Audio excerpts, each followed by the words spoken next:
प्यारे विद्यार्थियों, अज असी ईड़ी नाल संबंधित अखान करांगे। पहलियां दो जमातां विच असी पहलियां जमात कर चुके हाँ ऊड़े नाल संबंधित अखान, ऐड़े नाल संबंधित। जिस तरह के तुहानूं पता ही है कि सिलेबस विच साडे ऊड़े तो लैके हाहे तक अखान हन, ते असी ऊड़े दे नाल संबंधित कर चुके हाँ, ऐड़े नाल भी कर चुके हाँ, ते हुण असी ईड़ी नाल संबंधित कुछ अखान करांगे। नंबर 1, जिवें कि एक चुप 100 सुख। एक चुप 100 सुख दे विच जदों किसे नूं सुख बारे, सख बारे नहीं, इत्थे सख वर्ड गलत लिखा है, सुख बारे दसना होवे, मतलब कि चुप दे विच सुख, कि जेकर असी चुप रवांगे ते असी सुखी रवांगे। एक चुप 100 सुख, मतलब इसका वाक्य बनाओगे कि बच्चे जो हैं बिना मतलब तो ही शरारतां करी जा रहे सन, शोर पा रहे सन, ठीक है, ते आपस विच बोलदे बोलदे शरारतां करदे करदे लड़ना शुरू हो गए। ते उन्हां दे माता पिता ने समझाया कि एक चुप 100 सुख, मतलब जेकर तुसी सिर्फ चुप हो जाओगे तो उसके बहुत सारे फायदे हैं, बहुत सारे उहदे लाभ हैं। देखो, एक तो ज़्यादा बोलांगे तो की होएगा, गलत गल साडे मूँह चों निकल जाती है, तो फिर उहदे नाल लड़ाई झगड़े वध जाते हैं। इस करके सानू चुप रहना चाहिए है। दूसरा अगला है एक सप दूजा उड़ना, मतलब हुण सप देखो जो है बहुत ही खतरनाक हुंदा है, ठीक है। उस तो बाद दूसरी वो क्वालिटी की है, वो उड़दा है, तो भाव वो तो होर भी ज़्यादा खतरनाक हो गया, ठीक है। जिस मनुख विच अनेक गुण एक तो एक वध होण, मतलब जिस तरह बहुत ही कोई बंदा, कोई बच्चा जो है इंटैलीजेंट होवे ते नाल दी नाल वो कहंदे सोहना होवे, तो फिर उदों ये खान वरते जाता है एक सप ते दूजा उड़ना, ठीक है। मतलब जदों किसी भी इंसान विच दो क्वालिटीज़ होण, दो गुण होण, एक तो एक वध के गुण होण, तो उदों यह अखान वरत्या जाता है एक सप दूजा उड़ना। नैक्सट है एक एक दो, एक एक दो 11, मतलब एक जिहड़ा वो तो एक ही रहूगा, तो जे दो एक मिला दिते जाण तो वह की बन जाता, 11 बन जाते हैं। भाव एक के विच बरकत हुंदी है, कल्ला तो कल्ला ही हुंदा है, ठीक है। अलग सिंगल ही वेखिए एक तो एक होएगा, ठीक है, उहदे नाल जिहड़ा एक होर रल जावे, एक तो एक दो भी बन जाते हैं, और एक के दो एक रला के 11 भी बन जाते हैं। भाव एक के विच बरकत हुंदी है। इन माँ बाप ने, माता पिता ने बच्चों नूं समझाउंदे होए क्या, बच्चों एक एक दो 11 हुंदे हन। एक अनार 100 बीमार, जदों एक तो वध चाहवान होण, मतलब चीज़ थोड़ी है पर उसनूं वरतन वाले या उसके चाहवान जो हैं वो ज़्यादा हैं, उदों ये अखान वरत्या जाता है एक अनार 100 बीमार। भाव असी वाक की बनावांगे कि जदों साडे इलाके विच मंत्री जी ने गरीबां नूं मशीनां वंडण वास्ते 5 मशीनां लैके आए सन, पर जो लोग सन वो गरीबी रेखा तो जोड़े घट सन वो ज़्यादा हो गए, तो हुण 5 मशीनां किनू किनू दिंदे, ये तो वो गल हो गई एक अनार 100 बीमार, मतलब अनार एक सी और उसनूं खाण वाले ज़्यादा सन। अगला है एक म्यान च 2 तलवारां नहीं समाउंदियां, भाव एक पदवी ते 2 अधिकारी नहीं काम कर सकते, ठीक है। इसका असी की वाक बनावांगे कि राम अते श्याम दोनों ही लड़ाके हैं, तो जदों किसे दोवें जदों एक जगह ते इकट्ठे हो जाते हैं तो फिर उन्हां दी लड़ाई होए बिना नहीं रहिंदी। ते उदों सियाणियां ने एक सही ही कहा है कि एक म्यान विच 2 तलवारां नहीं समाउंदियां, म्यान किस नूं कहा जाता है? जिस नूं असीं तलवार, जिहदे विच असीं तलवार रखते हाँ, ते उस म्यान दे विच सिर्फ एक ही तलवार आउंदी है, दो नहीं। भाव जदों दोनों चलाक आदमी एक जगह ते मिलते होण तां उन्हां दी आपस विच नहीं बनदी। अगला है ये मूँह मसरां दी दाल।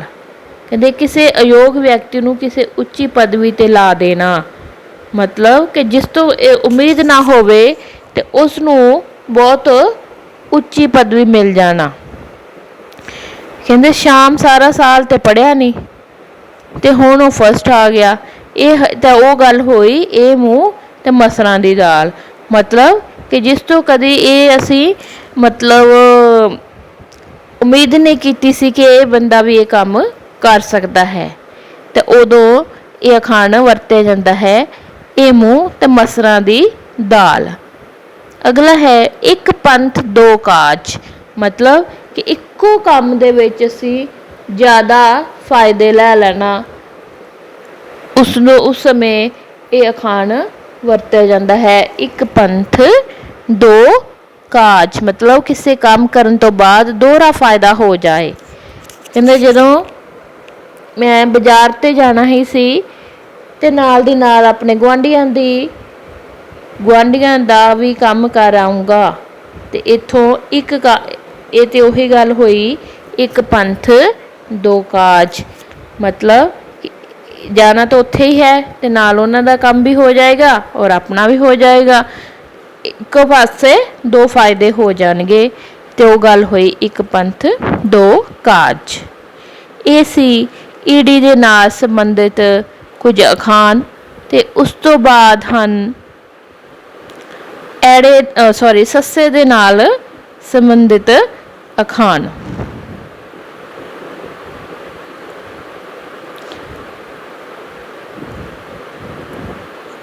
सस्से नाल जिवें कि ये है सद्दी ना बुलाई मैं लाड़े दी ताई, भाव बिना बुलाए किसी दे काम विच दखल देना। कहते कल मैं ते मेरी सहेली दोनों गल्लां कर रही सन तां साडी जमात दी एक कुड़ी एवें ही साडे विच आके बैठ गई। ये तो वो गल होई सद्दी ना बुलाई ते मैं लाड़े दी ताई। अगली है 100 सुनार दी एक लोहार दी, भाव कमज़ोर भावें 100 बार मारे पर तकड़ा बंदा एक बार ही मारदा है। 100 सुनार दी ते एक लोहार दी। कहते जो सुनार है उसने तो हौली हौली काम करना हुंदा है, हौली हौली अपने सोने नूं ठोकर लाउणी है, ते जो लोहार है उसने इक्को बारी ही एक ही हथौड़ा मारना है और उस चीज़ नूं तोड़ देना है। भाव कमज़ोर भावें 100 बार मारे पर तकड़ा बंदा इक्को बार चीज़ सारा काम खत्म कर दिंदा है। कहते सारे सत्थ दे विच जदों सियाणे बैठे हुए सन तां बंता सिंह ने एक अजिही गल कही कि वो सारिआं नूं पसंद आ गई। ये तो ये गल हुई कि 100 सुनार दी ते एक लोहार दी, कि बहुत सारे जाने अपनी अपनी राय दे रहे सन, पर पिंड के सरपंच बंता सिंह ने जो अपनी राय दसी तो सारिआं नूं पसंद आ गई। ये तो वो गल हुई 100 सुनार दी ते एक लोहार दी। अगला है साइयां किते वधाइयां किते, भाव लारे किसे होर नूं ते काम किसे होर दा। राम ने तो मैनू कहा सी कि मैं तेरे नाल अज बाजार जावांगा, पर वो तो किसी होर दे नाल चला गया। ये तो उही गल हुई कि साइयां किते ते वधाइयां किते। अगला 100 दिन चोर दा एक दिन साध दा, मतलब एक ना एक दिन जो चोर है वो फड़िया ही जाता है। जे साडी जमात दे विच एक बच्चा बहुत शरारती सी, पर वो रोज़ शरारतां करके किसी होर दा नाम लगा दिंदा सी। एक दिन अध्यापक ने उसनूं रंगे हत्थी फड़ लिया अते कहा 100 दिन चोर दा ते एक दिन साध दा आ ही जाता है, मतलब कि चोर जो जिन्ना मर्जी चोरी कर अपनी छुपा लवे पर एक दिन फड़िया ही जाता है। ਸਹਿਜ ਪੱਕੇ ਸੋ ਮਿੱਠਾ ਹੋਏ, ਮਤਲਬ ਹੌਲੀ ਹੌਲੀ ਕੰਮ ਕਰਨ ਦੇ ਨਾਲ ਵਧੀਆ ਹੁੰਦਾ ਹੈ। ਕਾਹਲੀ ਕੰਮ ਸ਼ੈਤਾਨਾਂ ਦੇ, ਤੇ ਹੌਲੀ ਹੌਲੀ ਜੋ ਕੰਮ ਅਸੀਂ ਕਰਦੇ ਹਾਂ ਆਰਾਮ ਦੇ ਨਾਲ ਕਰਦੇ ਹਾਂ ਉਸ ਕੰਮ ਦੀ ਕੋਈ ਰੀਸ ਨਹੀਂ ਹੁੰਦੀ। ਤੇ ਇਹਦਾ ਅਸੀਂ ਵਾਕ ਕੀ ਬਣਾ ਸਕਦੇ ਹਾਂ ਕਿ ਜਦੋਂ ਵੀ ਅਸੀਂ ਮਾਤਾ ਪਿਤਾ ਸਾਨੂੰ ਇਹੀ ਸਲਾਹ ਦਿੰਦੇ ਹਨ, ਇਹ ਸਿੱਖਿਆ ਦਿੰਦੇ ਹਨ ਕਿ ਕੋਈ ਵੀ ਕੰਮ ਕਰੋ ਬੜੇ ਹੀ ਆਰਾਮ ਦੇ ਨਾਲ ਕਰੋ, ਸੋਚ ਸਮਝ ਕੇ ਕਰੋ, ਤੇ ਹੀ ਉਹ ਕੰਮ ਵਧੀਆ ਹੋਏਗਾ, ਨਹੀਂ ਤੇ ਉਹ ਕੰਮ ਖਰਾਬ ਹੋ ਜਾਏਗਾ। ਤੇ ਜਿਵੇਂ ਕਿ ਸਿਆਣਿਆਂ ਨੇ ਸਹੀ ਕਿਹਾ ਹੈ, ਸਹਿਜ ਪੱਕੇ ਸੋ ਮਿੱਠਾ ਹੋਏ। ਅਗਲਾ ਹੈ, ਸਖੀ ਨਾਲੋਂ ਸੂਮ ਚੰਗਾ ਤੁਰੰਤ ਦੇਵੇ ਜਵਾਬ। ਸਖੀ मतलब जो है चंगा बंदा, सूम मतलब वो है ਜਿਹੜਾ कंजूस ਹੋਵੇ। ਕਹਿੰਦਾ ਸਖੀ ਨਾਲੋਂ ਸੂਮ ਚੰਗਾ।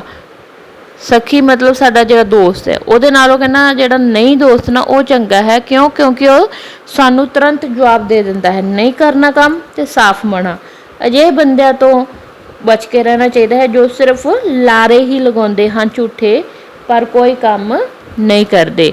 ਕਹਿੰਦੇ ਸ਼ਾਮ ਜੋ ਹੈ ਹਰ ਇੱਕ ਦੇ ਨਾਲ ਲਾਰੇ ਲਾਉਂਦਾ ਰਹਿੰਦਾ ਹੈ ਪਰ ਕੰਮ ਕਿਸੇ ਦਾ ਵੀ ਨਹੀਂ ਕਰਦਾ।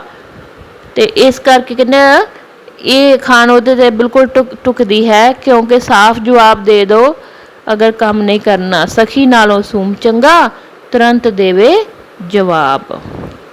ਅੱਗੇ ਹੈ, ਸਾਡੀ ਬਿੱਲੀ ਸਾਨੂੰ ਮਿਆਉ। ਤੇ ਜਦ ਮਨੁੱਖ ਆਪਣੇ ਪਾਲਣਹਾਰ ਦਾ ਹੀ ਵਿਰੋਧ ਕਰੇ। ਕਹਿੰਦੇ ਅੱਜ ਕੱਲ੍ਹ ਤੇ ਛੋਟੇ ਬੱਚੇ ਆਪਣੇ ਮਾਤਾ ਪਿਤਾ ਨੂੰ ਸਮਝਾਉਣ ਲੱਗ ਪਏ ਹਨ, ਤੇ ਇਹ ਤੇ ਉਹ ਗੱਲ ਹੋ ਗਈ ਕਿ ਸਾਡੀ ਬਿੱਲੀ ਸਾਨੂੰ ਹੀ ਮਿਆਉ।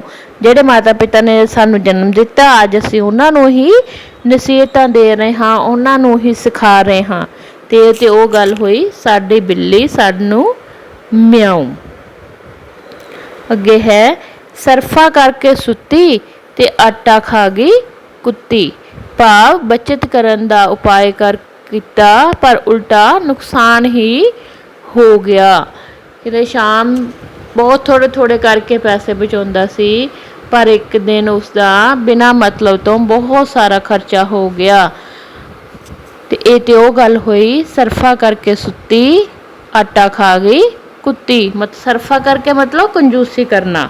ਕੰਜੂਸੀ ਕਹਿੰਦੇ ਬਹੁਤ ਕਰ ਰਹੇ ਸੀ, ਪਰ ਜੋ ਆਟਾ ਹੈ ਉਹ ਕੁੱਤਾ ਖਾ ਗਿਆ, ਭਾਵ ਜ਼ਿਆਦਾ ਨੁਕਸਾਨ ਹੋ ਜਾਣਾ। ਤੇ ਹੁਣ ਇਹ ਸੀ ਸੱਸੇ ਦੇ ਨਾਲ ਸੰਬੰਧਿਤ, ਤੇ ਆਪਾਂ ਈੜੀ ਨਾਲ ਇਸ ਤੋਂ ਪਹਿਲਾਂ ਕੀਤੇ ਔਰ ਇਹ ਹੁਣ ਸੱਸੇ ਦੇ ਨਾਲ। ਤੇ ਹੁਣ ਥੋੜ੍ਹੇ ਜਿਹੇ ਹਾਹੇ ਦੇ ਨਾਲ ਜੋ ਹਨ ਅਖਾਣ ਉਹ ਵੀ ਅਸੀਂ ਕਰ ਲੈਂਦੇ ਹਾਂ। ਹਾਥੀ ਦੇ ਦੰਦ ਖਾਣ ਨੂੰ ਹੋਰ ਦਿਖਾਉਣ ਨੂੰ ਹੋਰ। ਮਤਲਬ ਤੁਹਾਨੂੰ ਦਿਖਦਾ ਹੀ ਹੈ ਕਿ ਹਾਥੀ ਦੇ ਜੋ ਬਾਹਰ ਦੋ ਦੰਦ ਦਿਖਾਈ ਦੇ ਰਹੇ ਹੁੰਦੇ ਹਨ ਉਹ ਖਾਣ ਵਾਸਤੇ ਨਹੀਂ ਹੁੰਦੇ, ਉਹ ਸਿਰਫ ਦਿਖਾਉਣ ਵਾਸਤੇ ਹੁੰਦੇ ਹਨ। ਹਾਥੀ ਉਹਨਾਂ ਦੰਦਾਂ ਦਾ ਪ੍ਰਯੋਗ ਖਾਣ ਵਾਸਤੇ ਨਹੀਂ ਕਰਦਾ। ਠੀਕ ਹੈ। ਕਹਿੰਦੇ ਉੱਪਰੋਂ ਹੋਰ ਅਤੇ ਦਿਲੋਂ ਹੋਰ ਹੋਣਾ। ਨਾ ਮੇਰਾ ਦੋਸਤ ਜੋ ਹੈ ਸਾਰਿਆਂ ਨਾਲ ਬੜਾ ਮਿੱਠਾ ਰਹਿੰਦਾ ਹੈ, ਪਰ ਅੰਦਰੋਂ ਉਹ ਸਕਾ ਕਿਸੇ ਦਾ ਵੀ ਨਹੀਂ ਹੈ। ਇਹ ਤੇ ਉਹੀ ਗੱਲ ਹੋ ਗਈ ਹਾਥੀ ਦੇ ਦੰਦ ਖਾਣ ਨੂੰ ਹੋਰ ਤੇ ਦਿਖਾਉਣ ਨੂੰ ਹੋਰ। ਨੈਕਸਟ ਹੈ, ਹੱਥ ਕੰਗਣ ਨੂੰ ਆਰਸੀ ਕੀ। ਜਦੋਂ ਦੱਸਣਾ ਹੋਵੇ ਕਿ ਪ੍ਰਤੱਖ ਨੂੰ ਪ੍ਰਮਾਣ ਦੀ ਲੋੜ ਨਹੀਂ, ਭਾਵ ਜੋ ਬੰਦਾ ਸਹੀ ਹੋਵੇ ਉਸ ਨੂੰ ਆਪਣੇ ਆਪ ਨੂੰ ਸਹੀ ਪ੍ਰੂਫ ਕਰਨ ਦੀ ਕੋਈ ਜ਼ਰੂਰਤ ਨਹੀਂ ਹੁੰਦੀ। ਕਹਿੰਦੇ ਜੋ ਹੈ ਮੈਂ ਕਦੇ ਵੀ ਕੋਈ ਗਲਤ ਕੰਮ ਨਹੀਂ ਕਰਦੀ, ਮੈਂ ਕਦੇ ਕਿਸੇ ਦੇ ਨਾਲ ਬੁਰਾ ਨਹੀਂ ਕੀਤਾ, ਤੇ ਇਸ ਵਾਸਤੇ ਮੈਨੂੰ ਆਪਣਾ ਕੋਈ ਸਬੂਤ ਦੇਣ ਦੀ ਲੋੜ ਨਹੀਂ ਹੈ। ਜਿਸ ਤਰ੍ਹਾਂ ਕਿ ਸਿਆਣੇ ਨੇ ਕਿਹਾ ਹੈ, ਹੱਥ ਕੰਗਣ ਨੂੰ ਆਰਸੀ ਕੀ। ਅਗਲੀ, ਹਾਥੀ ਲੰਘ ਗਿਆ ਪੂਛ ਅੜ ਗਈ। ਜਦੋਂ ਕਿਸੇ ਵੱਡੇ ਕੰਮ ਦਾ ਇੱਕ ਨਿੱਕਾ ਜਿਹਾ ਹਿੱਸਾ ਰਹਿ ਜਾਵੇ। ਸਾਰੇ ਪੇਪਰ ਹੋ ਗਏ ਹਨ ਮੇਰੇ, ਬਸ ਹੁਣ ਤਾਂ ਇੱਕੋ ਇਮਤਿਹਾਨ ਰਹਿ ਗਿਆ ਹੈ ਜੋ ਕਿ ਬਹੁਤ ਹੀ ਮੁਸ਼ਕਿਲ ਹੈ। ਇਹ ਤੇ ਉਹੀ ਗੱਲ ਹੋ ਗਈ ਹਾਥੀ ਲੰਘ ਗਿਆ ਪੂਛ ਰਹਿ ਗਈ। ਅੱਗੇ ਹੈ, ਹੰਕਾਰਿਆ ਸੋ ਮਾਰਿਆ, ਭਾਵ जो हंकार करता है उसकी हमेशा उसनों मूँह दी खानी पैंदी है। सानू हंकार नहीं करना चाहिए। सीता बहुत हंकार कर रही सी कि अध्यापक मैनू तो कुछ नहीं कहेगा, मैं काम नहीं किया तां भी। पर जदों अध्यापक ने सीता नू भी सारे दूजे बच्चों के नाल खड़ा कर लिया तो उही गल हो गई, हंकारिया सो मारिया।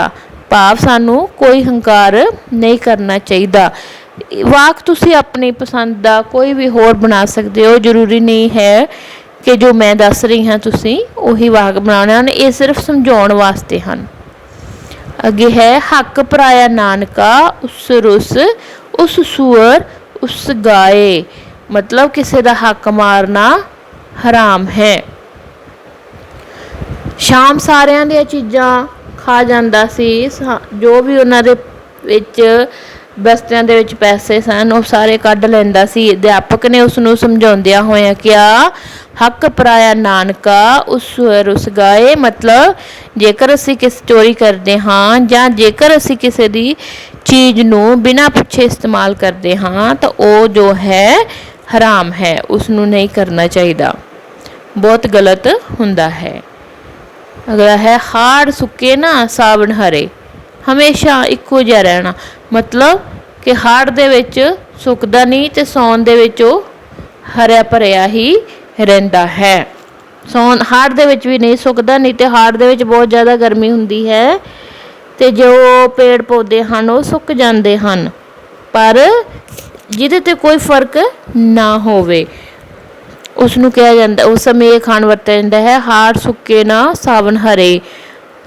साड़ी जमात दे विच एक बच्चा है, उसनू जो मर्जी कही जाओ पर वो हमेशा शरारतां विच ही रहिंदा है, कदे भी किसी की गल नहीं मनदा।